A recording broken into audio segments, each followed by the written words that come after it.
Hi, my name's Shane Klaus, and I'm going to show you how to make a wreath today. We're with a company called Montana Wreaths. It's a family business, and we make our wreaths out of all Montana products and Montana labor. I'd like to show you where our Montana wreaths come from, or at least tell you about it. We cut most of our own material, and this happens to be subalpine fir. We use that because it goes dormant earlier in the year. Once it's dormant, our wreaths are known to last from Thanksgiving all the way till the following June, because we select these branches that are dormant. The subalpine fir grows above 5,000 feet, and so it does go dormant earlier in the year.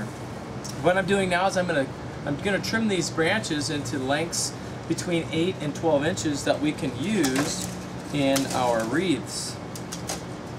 And obviously, since it's a raw material, we try to conserve as much as we can. We want as little waste as possible.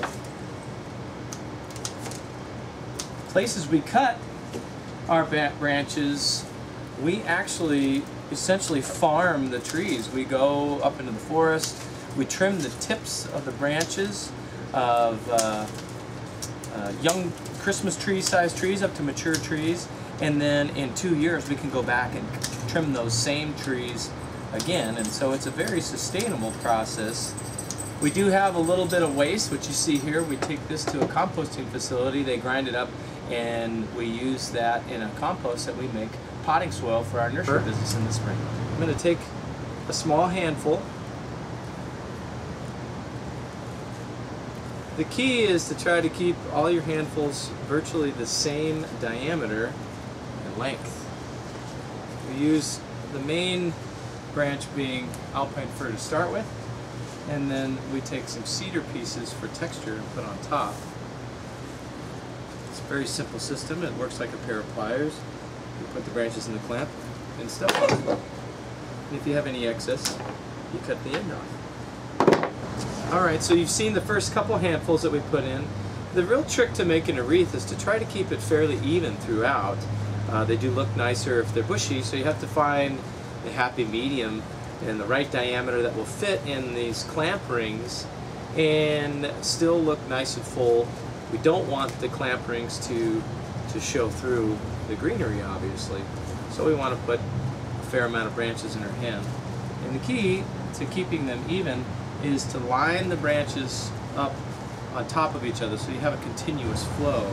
I'm going to do one more handful here, and then I'm going to explain to you how I teach people to look at the boughs while they're putting them in their hand, what we term fronts and backs. The front of the bough is a bough that has not been trimmed. We actually use that on the front of a handful. And backs have their tips cut off. So these backs are very good for filler. We use them to fill out the back of the wreath so the wreath stays bushy.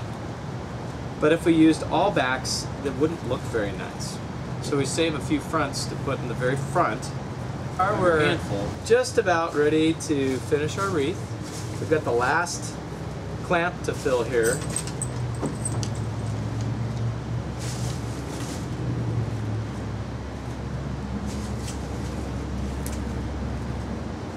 And this is the most challenging because it's easier to leave a gap if you don't do it properly.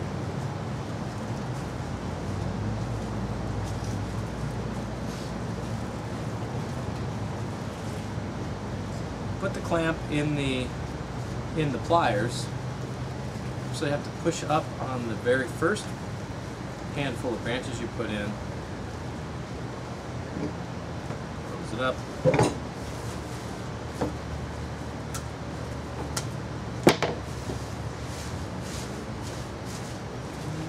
And we've got a finished wreath made with alpine fir and western red cedar.